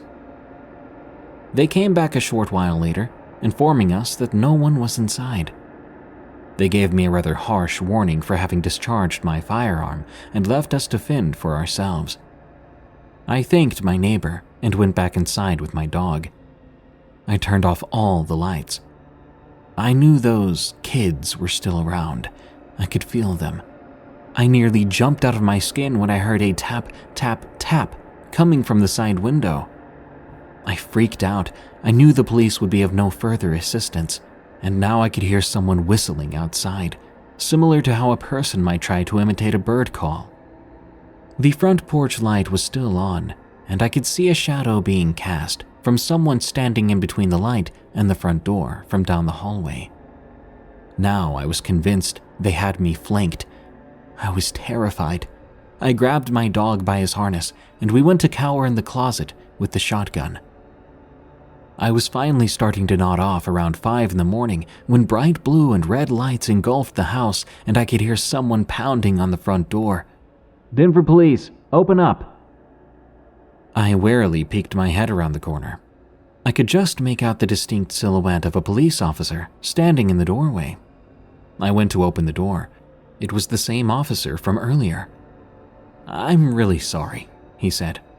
"I spoke with my captain and I have to give you a citation for unlawful discharge. It's not a ticket, you just need to speak with a detective to verify your story." He gave me the paperwork, but before he left, I asked if he might accompany me around the grounds. He obliged and we made our way around the property, including the garage and basement. Feeling somewhat satisfied, I bid him adieu, and finally I fell asleep as the sun was just barely rising. Later that day, I went back to the first neighbor's house, whom I had approached the night before. They were extremely apologetic for not having heard me the night before, and upon reviewing their Ring doorbell footage, they noticed something strange. They showed me how, when I'd come around to their house the night before, there was something in the background. When they zoomed in, they could see a long, slender figure crouching in the shadows. It was dark, but you could clearly see someone crawling, like a person pretending to be an animal might do, eyes faintly reflecting in the weak electric light. I gave my neighbor the officer's card, asking her to forward the footage to the police department. She readily agreed, and when I went to meet with the detective the following day, he validated the footage, claiming that it must have been some drug-addled junkie, someone who had cased my mom's house and realized she was out of town. The DA declined to press charges, and I was in the clear.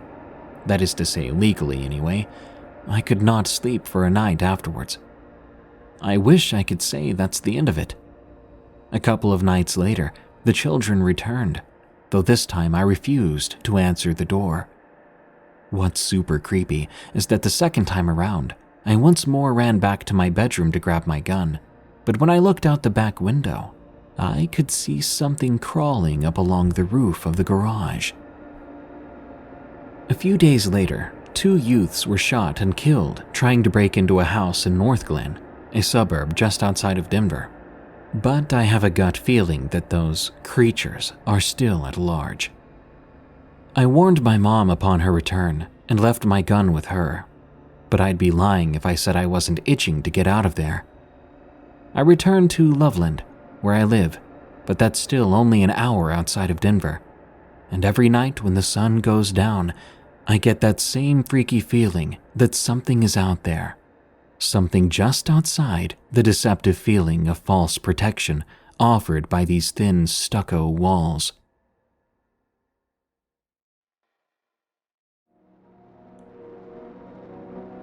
Devil in a Ghost Town, Ward, Colorado. From C. Philly 100. With Halloween right around the corner, I thought I'd share this story. This happened in the town of Ward, Colorado, back in 2012 or so. Ward is an old silver mining town named after Calvin Ward, who prospected a claim there back in 1860. Ward has an especially eerie past, with such sordid tales of mine owners having all their workers killed in the middle of the night just so they wouldn't have to pay them. Much later, many Vietnam War vets and Hells Angels bikers settled in Ward as there is no local law enforcement, and thus its hardscrabble reputation only grew from there. There's an old hotel in town that has since been converted into apartments, and at that point in time, some of our friends were having a Halloween party up there. Most people had their faces painted, and the costumes included very original pirates and mountain men portrayals. Upon speaking with some of the occupants, they had quite a few creepy stories about the place being haunted. Some of these stories included all the doors upstairs slamming shut, locking the people inside, as well as the sound of footsteps when no one was home. Things were heating up as the night progressed. Many folks were imbibing on various magical potions and elixirs. Some of our buddies were wrestling and others were playing Jack Jumped Over the Candlestick, which is exactly what it sounds like, with the candle being raised a little higher every round. Well, I was driving, so my group left to head back out to Jamestown. But my good friend Matt, from my Gold Hill Chupacabra story, decided to stay and get into the spirit of the evening. This is where things get interesting, so I'll shift over to his perspective for the rest of the story. Once you guys left, they told me to go into the main chamber, which features a great stone fireplace. A fire was going, and I noticed there was someone sitting in the shadows.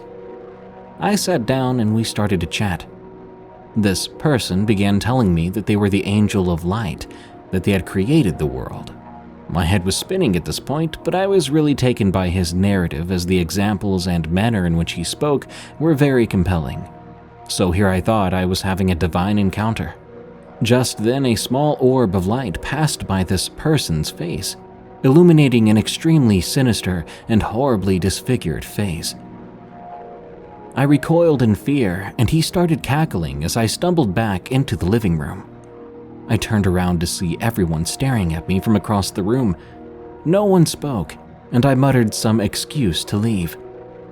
I have to go water my dog.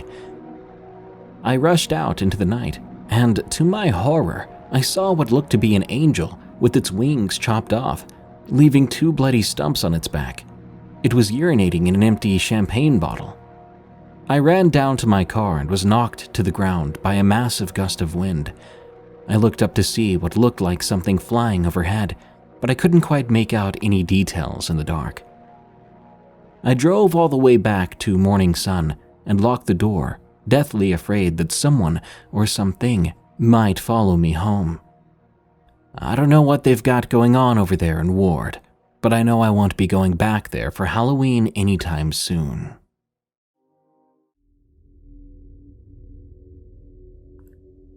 I thought it was a dog. From C. Philly 100. I was driving home from work one night on a dirt road in rural California outside of Santa Cruz when I spotted a dog, or what I thought was a dog, running along the side of the road. It was running away from me, so I couldn't really see its face at first. But when I pulled up alongside it, it looked at me, and that's when I got the shock of my life. The face of this animal looked like a human, although its eyes were reflecting the light, giving the creature a somewhat rather animalistic appearance. The more I looked, the more I realized that this was actually a person wearing some kind of light gray homemade animal fur outfit and running awkwardly on all fours, like how a child pretending to be a dog might do. The person had a skull on top of their head that might have been a dog or coyote, with more fur on top of that.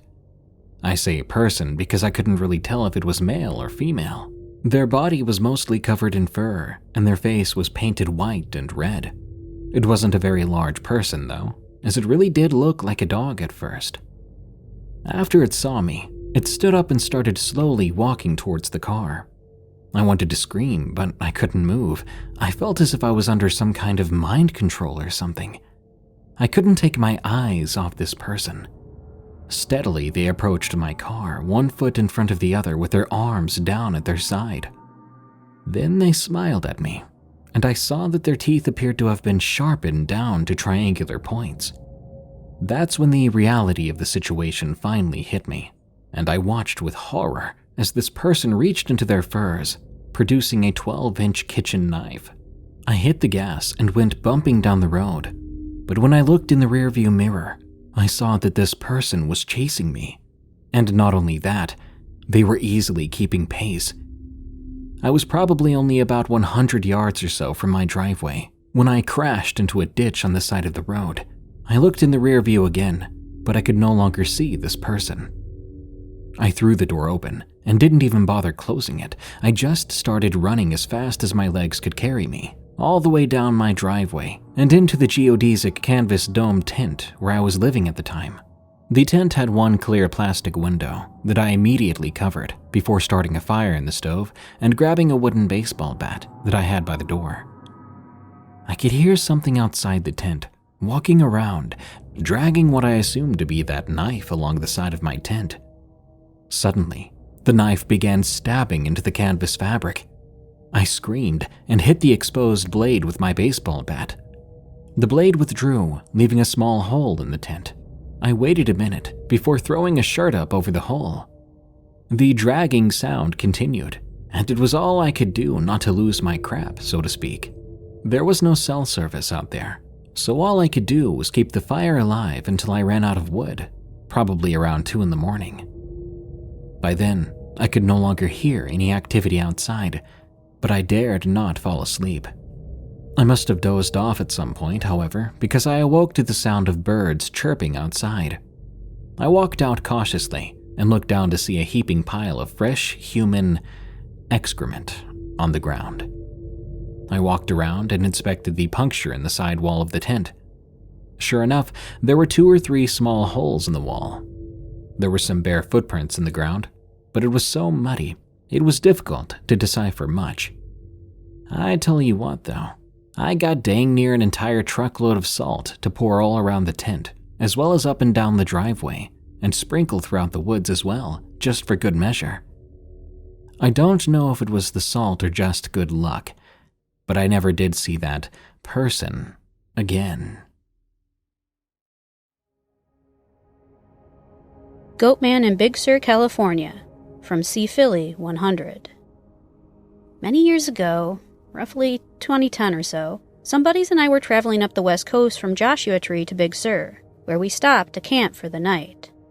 We got our tent set up and walked down to the coast. To get down to the water, you have to pass through some thick undergrowth and a big stand of trees. We heard what we thought was a goat or sheep or something, and we noticed a vile odor hanging rank in the air. We had a nice little buzz going, so we didn't really pay too much attention to this, but kept on our merry way down to the beach. It was getting dark, and it was pretty chilly, but my friend Chance and I jumped in the water, splashing around in the waves and having a ball. Back up on the beach, we drank some wine and reveled in the magic that is California. The stars were just starting to come out, as the sun sank out of sight and the moon rising to the east marked the changing of the guard. We heard that bah sound again and smelled the rotten trash smell and decided to head back to camp. As soon as we entered the wood, I could sense that something was different. There was a distinct feeling that we were being watched. You know that feeling where the hair on the back of your neck stands up? Yeah, well, it's a pretty creepy feeling, and one I was feeling in spades at that particular point in time. It had gotten pretty dark by then, and it was even darker in the thick coastal forest. I thought I saw someone or something up on the trail ahead of us, but whatever it was ran off before we got close enough to see what it was. There was that smell again. What the heck is that smell, man? Chance asked. I don't know, I said, but it's making me want to hurl. Suddenly, a branch started shaking violently about 20 yards off to our left, which was weird because the forest was dead calm otherwise. What the?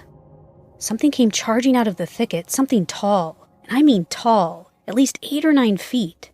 It was bipedal and had horns on the top of its head. Run! I yelled at the top of my lungs, and run we did, crashing through the briar and bramble all the way back to camp where we jumped in the car and turned on the lights. Nothing. What the hell was that thing? Chance exclaimed. I don't know. I couldn't quite process what had just happened. Just then, something walked out into the headlights. It was that creature. It had the body of a muscle builder, but its head looked similar to that of a goat. It didn't look quite like a regular farm goat, though. Maybe more like a mountain goat, or very similar to depictions of the French Baphomet. A rather sinister and wicked-looking goat, with pale blue eyes that gleamed brightly in the headlights. I swear it looked like it was smiling at us. It leaped forward, springing off of the ground and landing hard on the hood of the car. Drive! Drive! Drive! I shouted. Chance punched on the gas and the Goatman creature stepped up onto the roof of the car, and I noticed that it had swollen hocks and huge cloven hooves for feet. Its hands, however, looked like those of a large human man. It started stomping on the roof of the car, almost causing us to swerve off the road. Chance hit the brakes and the Goatman went flying forward, landing on its feet before running off into the woods. We started driving and didn't stop till we got back to civilization, where we got gas, and then kept driving. I feel bad about leaving all our gear and our tent and everything behind, but there was no way in hell we were going back there to get it. I don't know if anyone else has seen this Goatman creature out there in Big Sur, but consider yourself warned. California Goatman, let's never meet again. Menehune in Hilo, Hawaii. From Philly 100.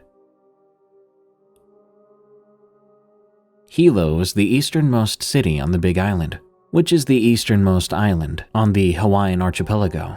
Vastly different from the semi-arid Kona side, Hilo is a lush tropical climate, teeming with pristine virgin rainforest and wild jungle terrain. This encounter took place some 20 miles north of town at Uma Uma Falls State Park.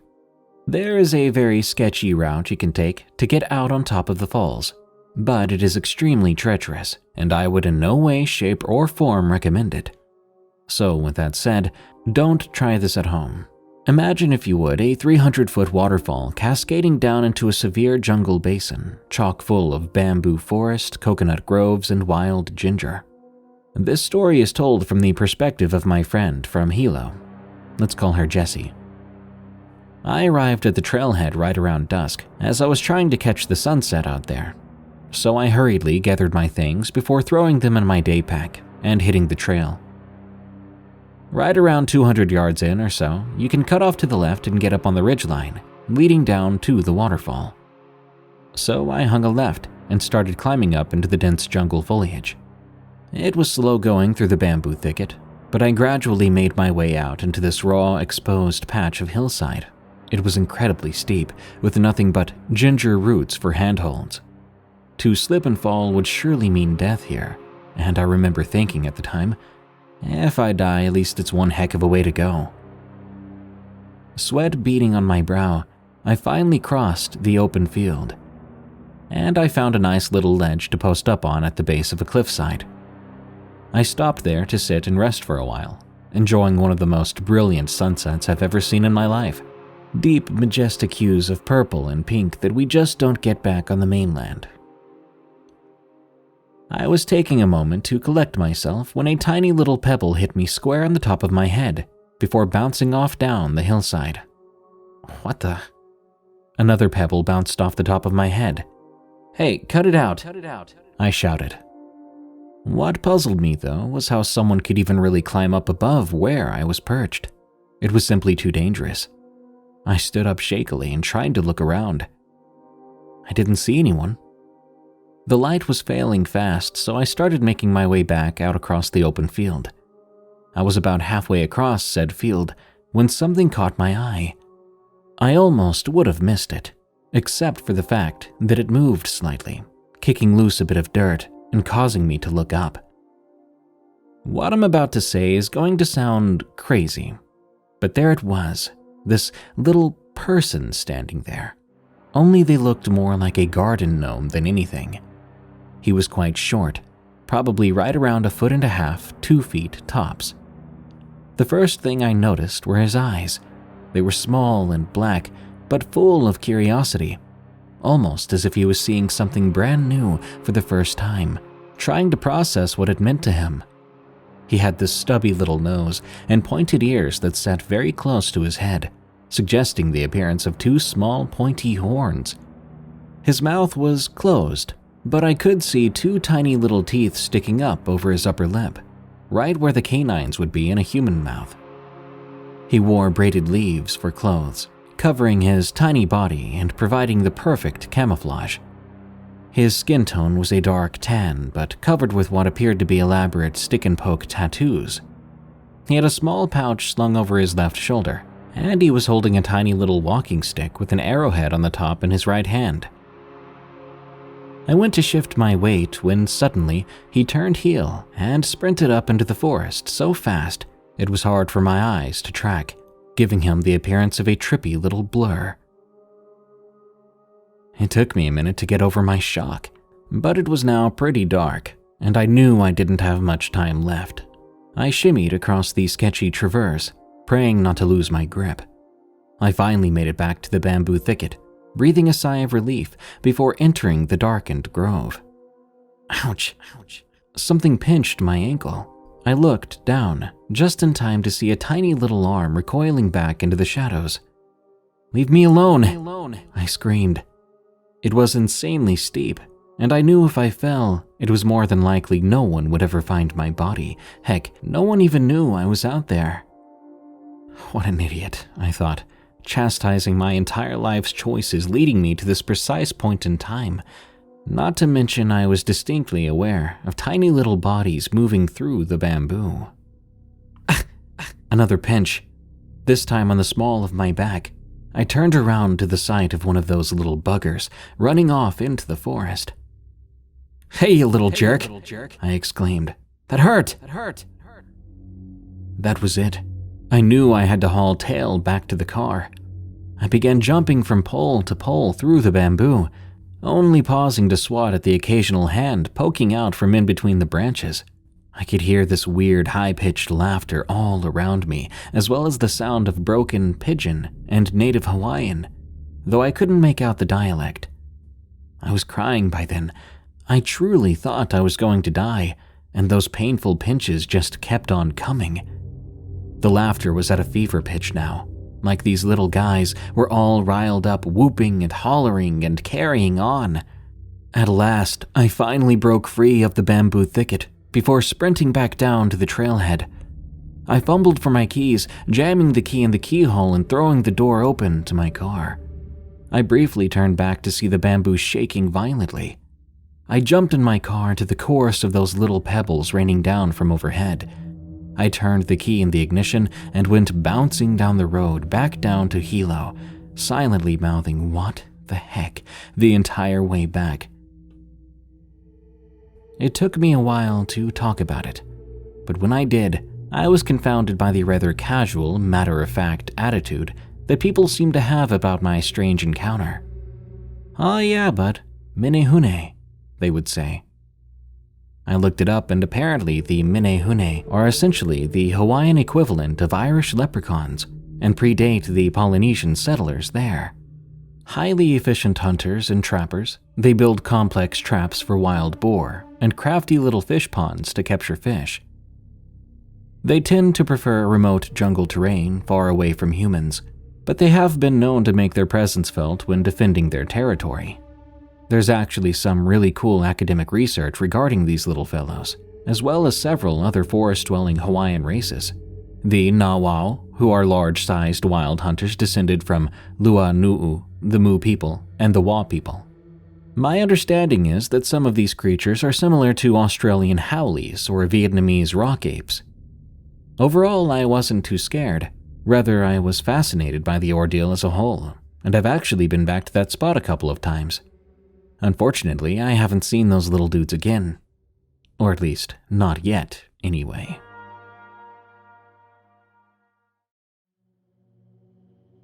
Thing on the Roof from Philly 100. A close family friend of ours is an English teacher on the Navajo Nation outside of Tuba City. This subject matter is extremely taboo there. However, the children don't quite understand the taboo nature of these types of stories yet, and as such are more apt to talk about them, especially to outsiders. This story will be told from the perspective of my friend, Todd. A student of mine had missed a couple of days of school, so when he finally came back on Thursday, I asked him to hang back for a couple of minutes so I can make sure he was doing okay. At first, he was acting somewhat despondently. He wasn't making direct eye contact, and he fidgeted a bit. Eventually, I got him to open up by asking him about his family. He mentioned that his brother had suffered a recent injury. So I asked if his brother was all right, and whether he'd received medical attention for it. He reported that a local medicine man had visited their home. Medicine men serve an important function in Navajo or Diné culture. They're often called to go out and bless people or sites where negative encounters have occurred. The hospital in Tuba City even has a couple of medicine men on call. As part of their training, these medicine men study and learn the Diné creation stories, which tell of the Diné people emerging out onto the land from deep within the earth. These stories speak of other species and entities who also emerged from these subterranean tunnels. Some of them speak of witches or demons who practice black magic and all manner of immoral things. Now, skinwalkers, or Yi-Nald-Lushi, constitute only one such group of which there are several. But the skinwalker's specialty is being able to shapeshift into an animalistic form, typically that of a dog or coyote, though legends do tell of bobcats or mountain lions as well. I thanked my student and wished him well, pondering what to do next. I wanted to make sure his brother and family were doing okay. So the following weekend, I asked the older brother, the one who had been injured, if I could set up a meeting with him and the school social worker. She and I had worked together on similar cases before, and she was able to provide an open mind as well as a safe space for students to share their stories. He agreed, and so we met. The following is his encounter. My little brother and I were home alone. The sun had gone down, and it was all dark out. So we went back inside the trailer. We were just messing around or whatever, when something hit the outside of our trailer. I was like, what was that? And then we heard something walking around on the roof of the trailer. I turned off the light, and it jumped off the roof. I looked outside to see what it was, and I swear I could see something moving around out there. I turned the outside light on, but I couldn't see it anymore. I grabbed a baseball bat and my little brother grabbed a machete. We opened the door and went outside, looking around to see where it went. We walked past the outhouse when I saw something from the corner of my eye.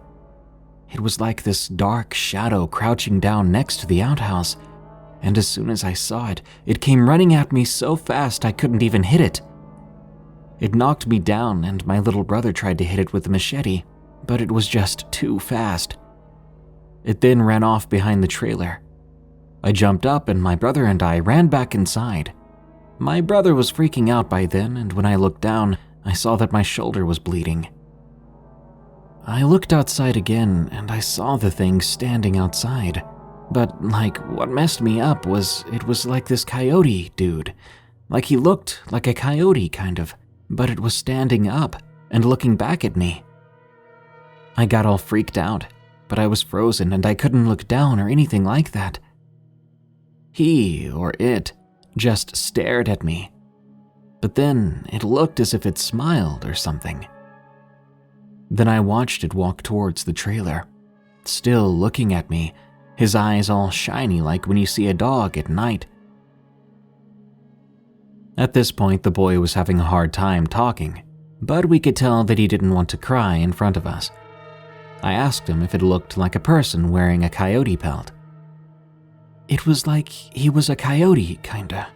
His arms and legs were like a man, but his body and his head and everything else, it looked like a coyote. So I asked him if it had a tail. Well, I couldn't really see any tail, but he had black claws on his hands.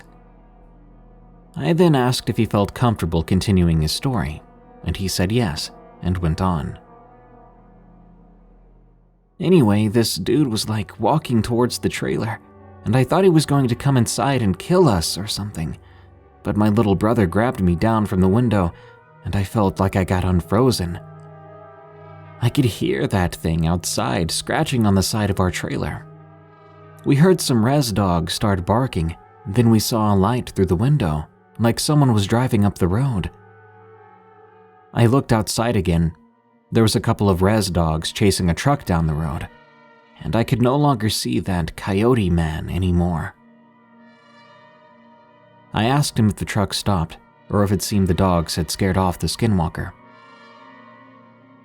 I don't know if the dogs saw it or whatever, but yeah, the truck was my uncle, and he pulled right up. We ran outside and jumped in his truck.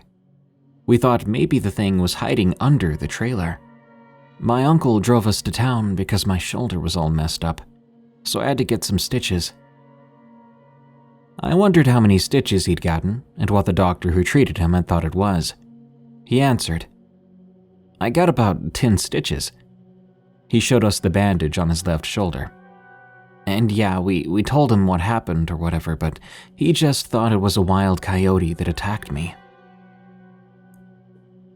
He then mentioned how they wanted to treat him for rabies, but his parents would have to sign off for it. They administered an antibiotic and sent him home. They went to go stay at his uncle's hogan that night and called the medicine man, who came to bless the boys in a traditional Diné ceremony. We then asked if he wanted us to call his parents, but he said no, that they wouldn't want to talk to us about it anyway. As an educator, it's a fine line to tread, especially on the Navajo reservation, where things Western culture might disregard offhand as mythology or superstition are a very real day-to-day reality for the people living there. I've researched everything I could find on skinwalkers and things of that nature, but it's very difficult as the Diné people are extremely reluctant to speak of such things, for fear it will draw their attention to them.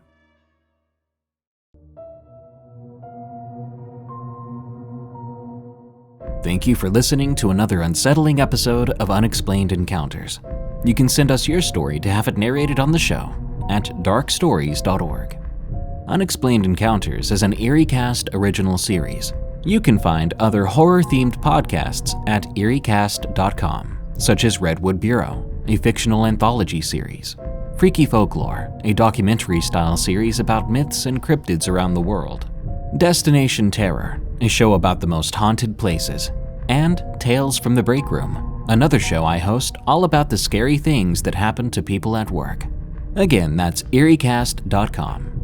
By the way, if you want fewer annoying ads and you want to support what we do, consider going to EerieCast.com/plus to sign up for EerieCast Plus. That unlocks all our podcasts with all but host-read ads removed.